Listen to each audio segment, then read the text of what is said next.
Bom, vamos lá. Ó, só falta uma pessoa, hein? Só tem um. Todo mundo entrou, todo mundo estava assistindo a aula. Ê! Aê! Também tanto que eu grito, se alguém conseguir dormir, pelo amor de Deus, tem hora que eu acordo até o filho, a mãe, o marido do povo que está assistindo a aula. Vamos lá, então vou voltar agora, tá? Ah, professora, que enrolação. Você vai começar falando do histórico. Começo de semestre é sempre assim, vocês ficam numa enrolação. É isso que vocês estão pensando agora, eu tô lendo o pensamento de vocês, né? Mas não é enrolação não, gente. Vocês vão ver que eu vou passar por isso rapidinho, mas o meu intuito maior é que vocês entendam, que a gente tem, vocês entendem, tem isso mesmo, entendam mesmo, né? Como que a gente chegou aqui? Por que a gente resolve conflitos? Assim, porque a gente já nasceu num contrato social atual, né, dessa era atual que a gente vive agora, e aí para a gente é muito óbvio pensar, né, em certas coisas, né? Para a gente é muito óbvio pensar assim, gente, peraí, o que está acontecendo aqui? Ah, tá aqui. Para a gente é muito óbvio pensar, não, eu tenho um conflito, eu vou resolver no judiciário, né? Mas será que sempre foi assim? Nem sempre foi assim, gente. Né? Precisou de uma construção histórica da humanidade perpassar e ir para alguns momentos, né, de construção mesmo, para a gente chegar onde a gente está. E entender como que as coisas chegaram a esse ponto é muito importante para a gente entender o que a gente tem hoje, tá? Então, tá, eu tinha um conflito lá na sociedade primitiva, né? Imagina aquele homem das cavernas, né? Que tá passando, tá andando, vê a mulher das cavernas, muito bonita, cabelo muito grande, porque não tinha cabeleireiro na época para cortar o cabelo. Fala assim, vou levar ela para a minha caverna. Pega ela pelos cabelos e sai arrastando para a caverna dele, né? E aí passa um outro homem das cavernas e fala, oh, que mulher bonita, também quero lá na minha caverna. Vai lá, dá um soco no cara e leva a outra para a caverna dele, né? Aí o primeiro vai buscar, né? Vai lá com o tacape, virou uma bagunça, né? Era assim que funcionava na sociedade primitiva? Sim, era assim que funcionava na sociedade primitiva, né? Inclusive que a gente não tinha nenhum respeito, né, por gênero na época. Né? Então a mulher era pega mesmo pelo cabelo, coitada. Tô brincando, gente. Eu acho que era assim, não tenho certeza. Né? O fato, gente, que eu tô querendo dizer para vocês é que era uma época sem lei. Né? A gente não tinha como resolver o conflito através do processo, porque a gente não tinha sequer como um órgão estatal, a gente não tinha um judiciário, a gente não tinha uma sociedade organizada como ela é hoje. Né? Não havia lei para a gente fazer cumprir através do processo. E não havia judiciário para fazer cumprir essas leis. Né? Então, como que se resolvia os conflitos na sociedade primitiva? Era justiça com as próprias mãos mesmo, olho por olho, dente por dente, né? Gente, é claro que não é assim tão simples igual eu tô falando. Como eu falei, a gente não tinha uma sociedade organizada igual a gente tem hoje. Mas não quer dizer que a gente não tinha uma sociedade organizada de jeito nenhum, né? Ela tinha lá uma certa organização. Há relatos históricos, inclusive, né, que algumas sociedades primitivas, as pessoas se reuniam, né, à beira de uma fogueira para falar como foi o dia, e aí, se alguém havia feito alguma coisa errada, era exposto naquela fogueira, né? E aí, eu li um relato uma vez de uma tribo que relatava-se o que a pessoa tinha feito de errado ao redor da fogueira, e todo mundo repetia, no dialeto deles, obviamente, né? Só os sem vergonha fazem assim, né? Isso é uma forma de resolução de conflitos, né? De se intimidar a pessoa para ela não fazer de novo, é uma forma até de punição da pessoa, né? Porque ela fica intimidada ali, ela fica envergonhada. Mas não era um direito por si só e muito menos um processo, né? O primeiro relato que a gente tem na história, realmente, de uma forma de resolução de conflitos, é no direito romano arcaico, entre lá o século V e o século II antes de Cristo. Bom, direito romano arcaico, tá, gente? Vamos pensar aí no início do Império Romano, né? Aquela coisa. O Império Romano foi uma coisa muito grandiosa. Como é que a gente resolveu um problema ali? Ali já tinha uma sociedade muito mais organizada, né? Talvez não tanto como a nossa, mas bem organizada já, né? E além de ser uma sociedade já organizada, né? Ela já tinha algumas leis, tá? E você já tinha a figura do Estado. Então você que tinha um conflito lá com o teu vizinho, você procurava o Estado, né? A pessoa que você procurava, que representava o Estado, era chamado de pretor, né? E aí você procurava o pretor, falava assim, pretor, eu tenho conflito com o fulaninho. Né? O pretor ia lá e chamava fulaninho. Fulaninho, você tem conflito? Vocês são conflito? Estamos. Ok. Quem vai resolver esse conflito? Vai o pretor, professora. Não era não. Era o árbitro. Era resolvido através de arbitragem, né? Esse árbitro, gente, ele era um julgador. Então, ele era um juiz.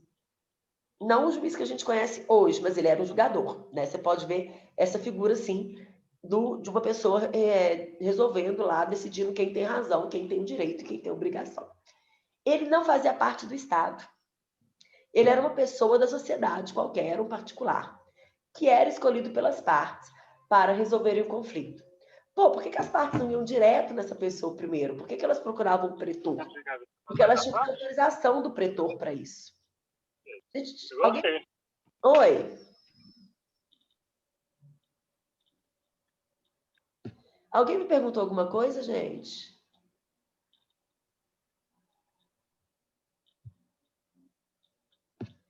Bom, pode falar ou colocar no chat, tá? Por que as pessoas não iam direto nesse pretor, já que ele não era do Estado? Ele era alguém da sociedade. Porque ele tinha que ter um poder dado a ele pelo Estado para ele resolver conflitos. Senão, gente, ia ficar uma palhaçada. Todo mundo ia se achar no direito de falar como que achavam que as pessoas tinham que resolver seus problemas. E ia ficar um tal de um se metendo na vida do outro. Né? Então, eu tinha que ter esse poder para resolver esse conflito. E quem dava esse poder era o pretor. Então, as partes chegavam, falavam que elas tinham conflito. O pretor, então, elas escolhiam quem seria o árbitro e o pretor conferia a esse árbitro o poder para resolver o conflito. Por isso, gente, olha aqui, é chamada de arbitragem facultativa. Facultativa por quê? Porque a escolha do pretor, a escolha do julgador era feita pelas partes. Era uma faculdade, era uma escolha livre das pessoas envolvidas no conflito, né? Bom, com o passar do tempo, a gente chega no direito romano clássico, né? Século II a.C. até o século III depois de Cristo. E aí o Estado já começa a interferir um pouco mais, tá? Na vida do cidadão, né? Porque quanto mais a sociedade vai se organizando, quanto mais o império vai crescendo, e o Império Romano foi imenso, a gente sabe disso, né? E nesse momento do direito romano clássico era o momento que estava grandão mesmo, que estava super imenso, né?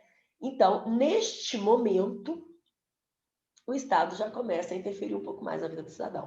Porque quanto mais a gente tem, maior o Estado, mais ele vai interferir na vida do cidadão, né? Bom, e aí, mas acontecia basicamente a mesma coisa. A pessoa estava envolvida no conflito, ela procurava ali um pretor, né? Este pretor chamava outra pessoa envolvida no conflito, e aí passava a resolução, ele não resolvia o pretor, mas ele passava aquela resolução para um árbitro, que continuava sendo particular, continuava não sendo um integrante do Estado. Mas ele não era mais escolhido pelas partes. Ele era escolhido pelo próprio pretor. Então, se no direito romano arcaico eu resolvia os problemas através da arbitragem facultativa, aquela que é resolvida por um árbitro que não é do Estado, escolhido pelas partes, e a quem é conferido o poder pelo Estado, na pessoa do pretor, aqui no direito romano clássico, gente, é diferente. Aqui eu tenho um conflito resolvido também por um árbitro, que também é um particular, que também não é do Estado. Conferido a ele poder também pelo pretor. Mais um detalhe, ele era escolhido pelo pretor. Então, ela não era mais facultativa, a escolha era necessariamente feita pelo pretor. Tá? Bom, e aí, gente, tá tudo bem, tudo maravilhoso, né? Mas a vida tudo passa, a gente sabe, né? Como é que é? O tempo passa, o tempo voa, né? E a poupança Bamerindos continua numa boa. Essa piadinha só eu e o Sérgio entendemos. Viu, Sérgio? Eu acredito que os seus colegas não têm idade para entender isso. Então, eu estou acreditando que só eu e você que entendemos, o tempo passa, o tempo voa, e a poupança Bamerindos continua numa boa. A poupança Bamerindos? Por que você perguntou que você acabou? Ah, não sei, acho que sim. Nunca mais ouvi falar no Bamerindos. Vou até olhar aqui. Né? Se mais alguém conhecer essa propaganda,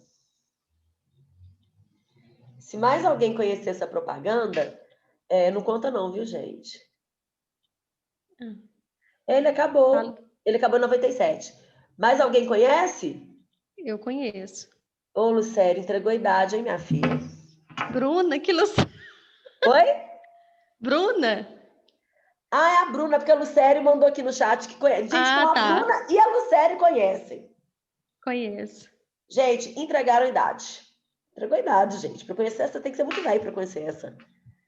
Tem que ter mais de 30, viu, para conhecer essa. Propaganda. Né? Mas, enfim, o tempo passa, o tempo voa, né, gente? A poupança Bamerins continua numa boa, não está numa boa, porque acabou, né, o banco em 97, acabei de olhar aqui no Google. O banco só existiu até 97, né? Nossa, o Fernando também. Que sala de gente velha. Mas, enfim. E aí o Império Romano, gente, ele começa a entrar em decadência, né? Ele começa a ruir.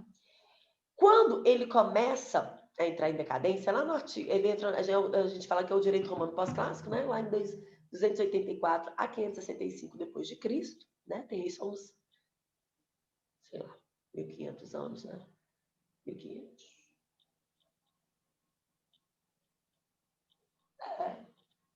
1500. Nós estamos em 2000, 1500 e tanto, 1500 e pouco, né? Mas, enfim, quando ele começa a entrar em decadência, o que o Estado fica com medo? O Império fica com medo de haver uma revolução que vai tirar eles do poder, né? E aí eles pensam, temos que controlar mais o cidadão. Quanto mais a gente interferir na vida dele e poder controlar, menos chances de revolução teremos, né? Isso, claro, vai se alastrar para todos os bens, né, do Estado, principalmente no processo. E aí que a gente tem uma mudança muito importante no processo. Por quê? Lembra como é que eram resolvidos os conflitos? Como é que era o processo? Era arbitragem. Né? O Estado era comunicado que existe conflito e passava o poder a um árbitro, né? Através do pretor. O pretor passava o poder ao árbitro para ele resolver o conflito. No direito romano pós-clássico, eles falam, quem vai resolver os conflitos somos nós. Vai ser monopólio nosso, só a gente resolve os conflitos. É uma forma de interferir mais na vida do cidadão, dele depender mais da gente, e a gente não ter uma revolução.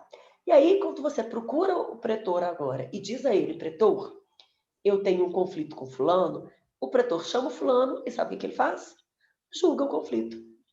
Acabou a arbitragem. Eu não dou mais poder a um árbitro para ele resolver. Sou eu o pretor que resolvo. Então passa a ser ele o julgador, passa a ser ele o magistrado, passa a ser ele o juiz. A gente fala que é nesse momento, no direito romano pós-clássico, que eu tenho uma passagem da arbitragem para o que a gente chama hoje de jurisdição, que é essa atividade, dever do Estado, através do seu poder, né, judiciário, de resolver os conflitos aplicando a lei no caso concreto, tá? A gente vai ter aí algumas aulas que a gente vai trabalhar especificamente a jurisdição. É uma das nossas unidades. Mas eu estou querendo explicar tudo isso para explicar para vocês como surgiu essa jurisdição, que vai ser tão importante no nosso curso, porque o nosso curso ele é baseado em 3 grandes unidades: processo, jurisdição e ação, né? Então, como que a gente chega no formato que a gente tem hoje? Porque hoje é assim, né? Na maioria das vezes, eu tenho lá um conflito, eu vou até o judiciário, e esse judiciário, então, julga o meu conflito, chama outra parte e julga o meu conflito, né? Essa resolução de conflitos, através do processo, ela ainda é um monopólio estatal, né? Isso surge lá no direito romano pós-clássico, lá em 500 depois de Cristo, né? 1000 anos antes do Brasil ser descoberto. Quase 1000 anos antes, né? Do Brasil ser descoberto, há muito tempo. E a gente trabalha com esse modelo até hoje.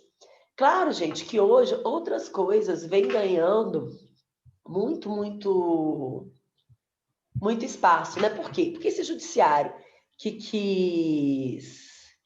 esse judiciário que quis o monopólio, né, dos conflitos, esse Estado que quis o monopólio dos conflitos para controlar melhor o cidadão, 1500 anos depois, ele não está dando conta.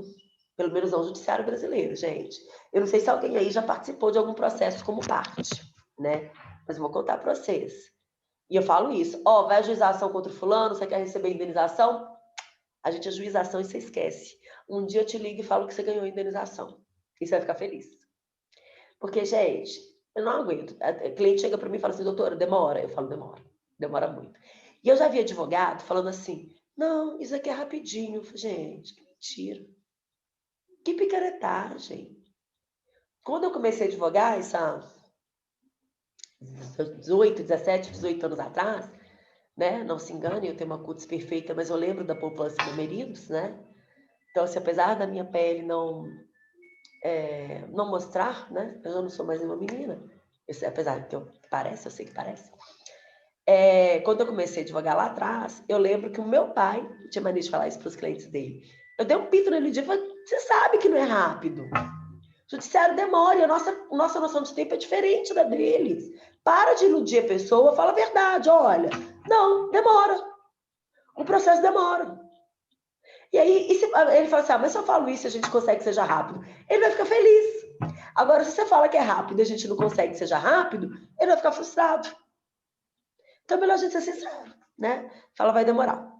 Então, assim, é desgastante o processo, demora pra caramba. E às vezes um processo que demora aí 10 anos, gente, ele nem efetiva mais no direito. De tanto tempo que demorou depois, sabe? Então, queridos, o que a gente tem que fazer? Bom, então aí, com isso, começaram a surgir aí umas novas possibilidades de resolução de conflitos, né? E o próprio judiciário, tomando conhecimento delas, gostou delas, achou bem legal, né? Por quê? Porque isso vai desafogar o judiciário e vai resolver os conflitos de uma maneira mais pacífica, né? Que são chamadas hoje as formas consensuais ou até mesmo adequadas de resolução de conflitos. Por arbitragem, que é bem diferente daquela arbitragem lá, tá? Do direito romano. A mediação e a conciliação. Mediação e conciliação, então, é forma de resolução de conflitos voltado para quê? Para acordo, né? Eu, por exemplo, o professor Vinícius da Ayala, quem já teve aula com o Vinícius aí? Dá uma levantadinha de mão para mim. O Vinícius é o famoso boto rosa, né? Lucério, por exemplo, eu sei que já teve aula com o Vinícius, porque o Vinícius é fã da Lucério. Acho ela melhor aluna. Até parece. É fã. Eu perco pro Fabrício. Oi? Eu perco pro Fabrício. Não, Fabrício é muito bom. Fabrício é muito bom. Ele não vai conseguir assistir as aulas à noite, não, Lucério? Professora, a gente está sem saber se a gente continua matriculado ou não. Nunca vi. Por quê? Porque a gente já pagou tudo, deferiram meu requerimento para fazer parte da disciplina. A disciplina mudou de horário. Aí, a princípio, o Fabrício foi expulso. Eu continuo lá com a matéria na minha grade. E eu não sei qual é o impedimento de eu continuar matriculada, sendo que é tudo telepresencial. Então, assim, tá bem difícil saber, viu? Vamos ver como eu vou evoluir. Mas eu quero conseguem assistir a aula à noite? Consigo, à noite eu consigo. E o Fabrício? Também. Ah, então faz à noite, gente. Mas o problema é esse, o Fabrício já foi cortado. Eu ainda não fui cortada oficialmente, não tive nenhuma resposta da faculdade se eu posso continuar com essa mudança de horário, se eu não posso, entendeu? Porque vocês estão matriculados em outra matéria à noite ou não? Mesmo horário, sim, sim. Ah, tá. E tem que olhar com a secretaria. Mas eles que tinham que me comunicar isso. Não, gente, mandou uma mensagem lá pro Gustavo. Sabe por quê? Por exemplo, eu dou 2 aulas. Eu dou umas 7 e dou outras 9. Sim, ué, nesse formato, qual que é a diferença? Né? Não vejo. Eu faço também. Fala lá com o Gustavo, eu vou ver se eu me lembrar. Se você quiser até mandar uma mensagem, amanhã eu mando uma mensagem. Vou te pedir essa ajuda. Obrigada, falando viu? Sobre isso, tá? Obrigada mesmo. Tá expulsando aluno da disciplina. Desculpa o desabafo aí também, gente. É claro, gente, que não dá, o sistema não vai aceitar 2 pessoas matriculadas, né? Uma pessoa matriculada em 2 matérias ao mesmo tempo. Mantenha a matrícula de vocês de manhã, mas vocês sabem que a aula é à noite, simples assim, né? Concordo. Bom, mas vamos lá. Aí tem, por exemplo, o Vinícius, que já foi professor da Lucério lembra, fã dela, e a professora Raquel, alguém que já teve aula com a Raquel dá aula no primeiro e no 6º período. Eu tive de administrativo. Já teve, né? Eu, Raquel e Vinícius, por exemplo, somos sócios, a gente tem uma câmara de mediação e conciliação. Então, a nossa advocacia, hoje em dia, Sérgio também, né, Sérgio? Hoje em dia, ela é voltada para quê? Para fazer acordo. Hoje, a nossa advocacia é voltada por extrajudicial. A gente faz inventário extrajudicial, a gente faz divórcio extrajudicial, a gente homologa tudo judicialmente. Como é que isso funciona hoje, gente? Por exemplo, chegou um casal para mim, ó, a gente quer divorciar. Aí eu pergunto pro casal. Primeira coisa que você tem que perguntar, tá? Vocês têm filhos? Aí o casal fala assim, não temos filhos. Então, vocês podem fazer o divórcio litigioso se vocês não concordarem com alguma coisa. E aí, esse divórcio pode levar 3, 4, 5, 10 anos. O céu é o limite. Depende de quanto tempo vocês conseguem brigar, tá? Que é a pior opção. A segunda opção é você fazer o divórcio consensual. Ah, não, a gente concorda com tudo. A gente quer, né, fazer o divórcio consensual. Aí, o consensual tem 3 formas. Você pode fazer ele no judiciário normalmente, que vai levar isso, né? Os dois contratam o mesmo advogado, que faz uma petição, e aí vai ter uma audiência de conciliação e depois o juiz vai homologar. Quanto tempo leva isso no judiciário normalmente? 1 ano. 1 ano para uma besteira dessa, gente, mas é isso que leva. Em tempos de pandemia, então, você pode fazer no cartório, tá? Mas o cartório tem um detalhe, você não pode ter filho. Se tiver filho menor, não pode fazer no cartório de jeito nenhum. Pode ter filho, só não pode ser menor, tá? Por quê? Porque vai precisar passar pelo MP e o MP não tem MP no cartório, tá?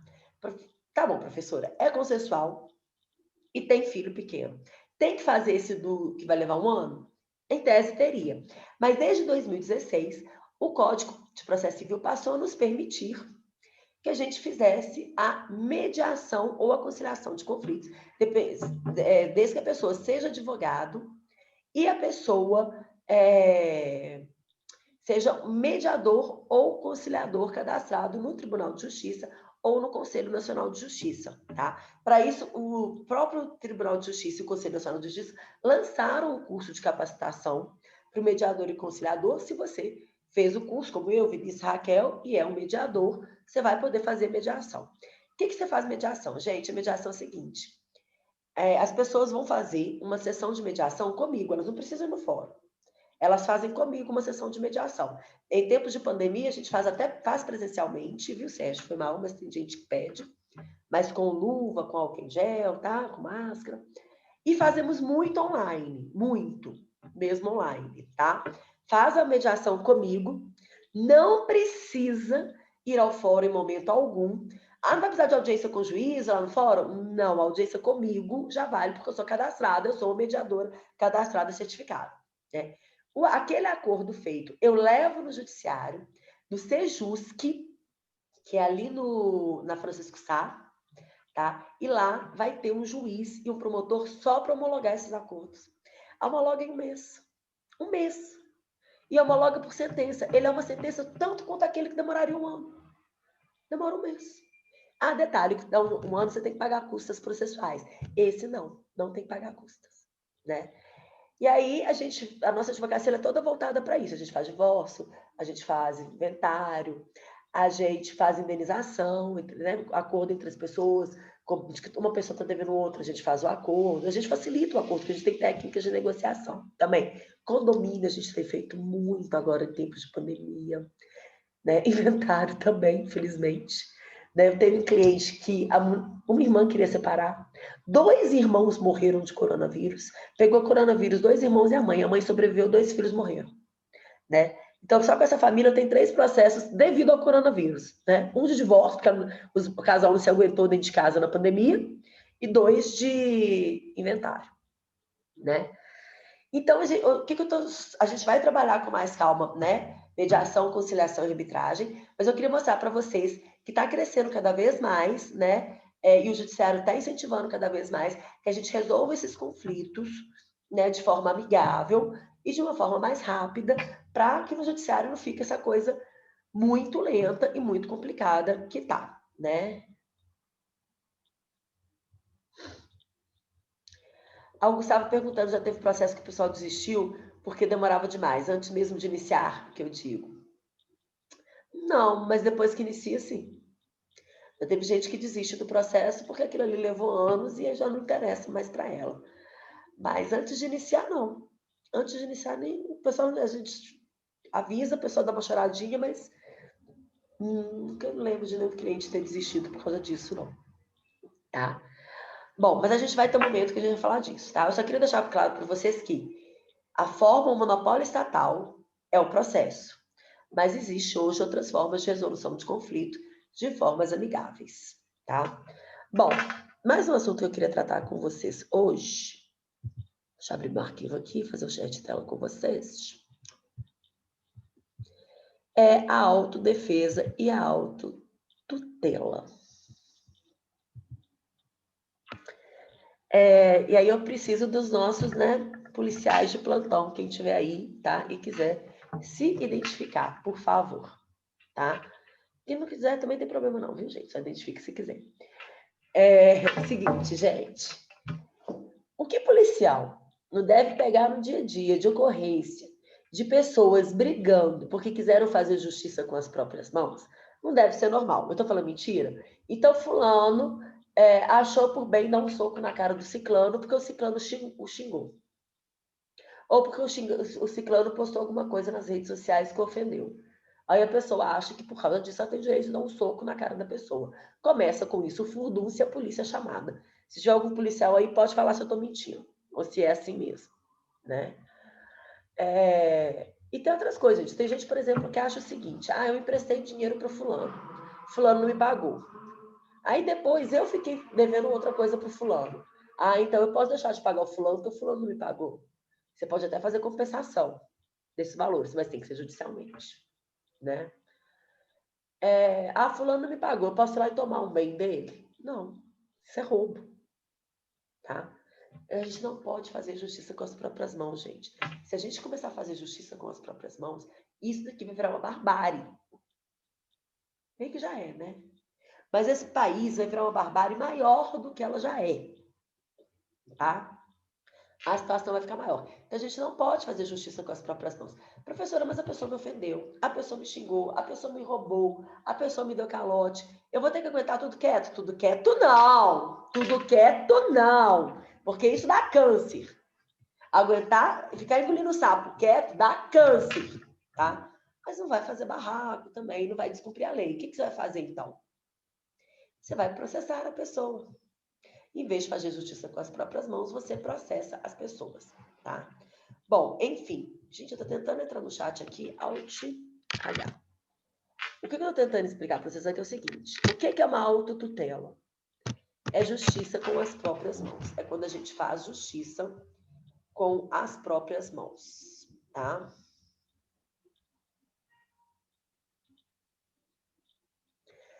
Muito interessante, Renato. Acontece muito quando algum ladrão rouba na favela, e daí os traficantes usam a lei do crime. Isso é autotutela, tá? Uma época atrás, no Rio de Janeiro, a população começou a achar que a polícia não estava dando conta e que a criminalidade estava muito grande. O que eles começaram a fazer? Pegava o bandido, a pessoa foi pega roubando, todo mundo ia lá, pegava a pessoa, punha, amarrava numa árvore, num poste e batia na pessoa. Vocês ouviram falar isso há um tempo atrás? Tem alguns anos. Isso é autotutela, né? Gente, tem mais coisa que autotutela que às vezes a gente nem imagina.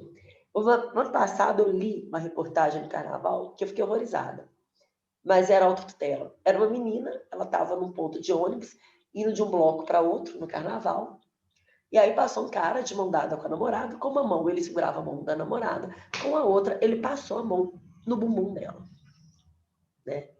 E aí ela ficou indignada.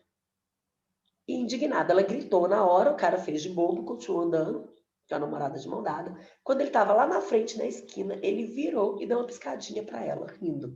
Aí o sangue dela ferveu, ela correu até a esquina e bateu no cara.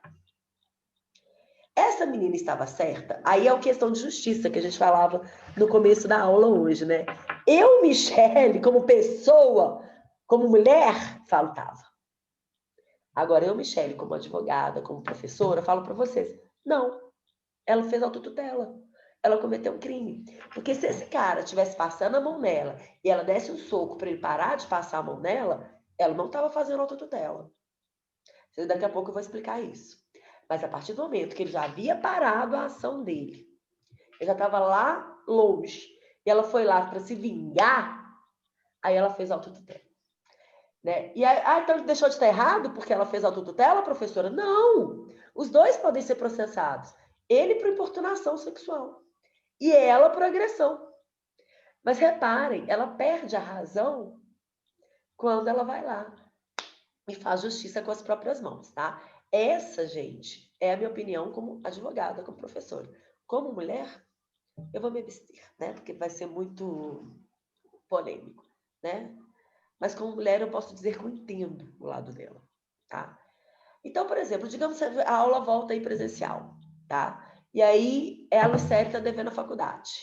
Né? A faculdade chega, o diretor entra na faculdade e fala, Lucélia, você está devendo a faculdade. Tô vendo aqui que você tem um iPhone de 10 mil reais, eu vou pegar como pagamento, tá, Lucélia? É o dela, viu, gente? Que é 2 mil reais. Isso daqui não é 10 mil reais, não. Aí, isso é o quê? Autotutela. Professora, mas ela vai ficar aí ostentando um iPhone de 10 mil reais enquanto tá devendo a faculdade? Pô, o cara tem razão. Não, ele tem que processá-la, tá? Porque só quem tem esse poder de coerção, de prender alguém, de condenar alguém, de entrar no patrimônio dela, tirar o celular, levar a leilão, transformar em dinheiro, entregar para pagar a dívida, é o Estado. Senão a gente entra numa balbúrdia, né? Ela falou que o dela não tá valendo nem 5. Eu não sei se é 5 reais ou 5 mil. Né? Bom, então isso, gente, tudo que eu tô falando com vocês aqui é justiça com as próprias mãos. Isso é autotutela. O que é autotutela, então? É fazer justiça com as próprias mãos. É uso arbitrário da razão. Tá? É dente por dente, olho por olho, fazer justiça com as próprias mãos. E não pode, tá? Não podemos fazer a autotutela, tá? Porém, contudo, entretanto, imagina que o cara chega aqui na minha casa agora, entra aqui e começa a me enforcar. Eu vou falar assim, não posso fazer autotutela, mas eu vou processar esse filho da mãe assim que ele acabar de me enforcar. Não posso fazer autotutela. Vai faltando lá. Não posso fazer autotutela, mas eu vou processar. Nem que eu tenha que psicografar uma procuração. Ô, gente, também não, né? Em alguns casos, eu posso fazer justiça com as próprias mãos, mas eu vou estar me defendendo de forma proporcional a uma ameaça ou uma ameaça iminente, ou uma lesão que estiver acontecendo, a fim de me resguardar. Exemplo, óbvio, mais óbvio, é a legítima defesa, mas tem também estado de necessidade, estrito cumprimento de dever legal. Todos esses casos são exemplos de autodefesa. Eu falo que a autodefesa é a autotutela, porém permitida por lei. Tá? Porém permitida por lei, tá? Tem uma pergunta aqui no chat, eu quero ler um artigo com vocês também aqui. Ah, ele pergunta se o juiz leva em conta o lado emocional da pessoa. Leva, é uma das atenuantes, tá, Robson? É uma das atenuantes. E aí eu quero entrar aqui no... quero ler um artigo com vocês aqui, para a gente encerrar essa aula, né? É um artigo do Código Penal, como eu falei com vocês no começo, né? Essa matéria é teoria geral do processo, então a gente vai ter artigo de penal, de civil, de trabalho, tá? No caso de homicídio privilégio, deve ser privilegiado, seria uma autotutela? Você fala, Renato, quando eu tenho um homicídio por legítima defesa? É privilegiado. Sim, se for isso que você está imaginando, é um caso de autotutela. Não, perdão. É um caso de autodefesa, tá? Então, por exemplo, alguém está... vou dar um exemplo horrível. Imagina que seu João chega na casa dele e vê lá uma pessoa que está na iminência de abusar sexualmente da filha dele, tá? E aí ele tenta conter a pessoa luta com ele, e nessa luta ele acaba matando a pessoa. É uma legítima defesa, que é um tipo de autodefesa, tá? Gente, artigo 345 do Código Penal, tá? Fazer justiça pelas próprias mãos para satisfazer pretensão, embora legítima, salvo quando a lei permite. Então, olha só, fazer justiça com as próprias mãos para satisfazer pretensão, embora legítima, salvo quando a lei permite. Tá? Então, o que significa isso? Que eu não posso fazer justiça com as próprias mãos, né, para satisfazer uma pretensão minha, ainda que a minha pretensão seja legítima, ou seja, eu não posso tomar o celular da Lucélia para pagar a mensalidade, ainda que ela de fato esteja devendo a faculdade, tá? Salvo quando a lei permitir. E os casos que a lei permite são esses casos de legítima defesa, estado de necessidade, estrito cumprimento do dever legal. E aí vem a pena, se eu fizer, né, a autotutela. Detenção de 15 dias ao mês ou multa, além da pena correspondente à violência. Então, se eu roubei, né, ou se eu furtei algo de alguém, eu vou ter a pena de 15 dias de detenção, de 15 dias ao mês, ou multa, mais a pena do furto ou do roubo, tá? Parágrafo único. Se não há violência, somente se procede mediante queixa, tá? É o artigo 345 do Código Penal. Vou colocar até aqui no chat para vocês. 345 do Código Penal. Então, o que eu estou querendo explicar para vocês, queridos? Eu tenho autodefesa e autotutela, tá? Autodefesa e autotutela. Autotutela não é permitido por lei, está proibido lá no artigo 345 do Código Penal. Autodefesa está permitida em lei, tá? Exemplo, legítima defesa, estado de necessidade. Para mim, ambas vão fazer justiça com as próprias mãos, mas uma está permitida por lei e a outra não. Autotutela, não posso fazer. Autodefesa, posso fazer. E se eu fizer autotutela, vou incorrer no artigo 345 do Código Penal, tá? Ou seja, eu vou responder com 15 dias ao mês de detenção ou multa, mais a pena do crime que eu cometi ao fazer a justiça com as próprias mãos, tá? Isso aqui é matéria de prova, tá, gente? Já tô até avisando. Bom, alguma dúvida, gente? Sobre tudo que a gente falou hoje? As formas de resolução de conflitos, no histórico, autodefesa e autotutela. Alguma dúvida, gente, até aqui? Por enquanto não, obrigada. Mais alguém, gente? Não, tá tranquilo, Michelle. Tá, eu vou parar a gravação.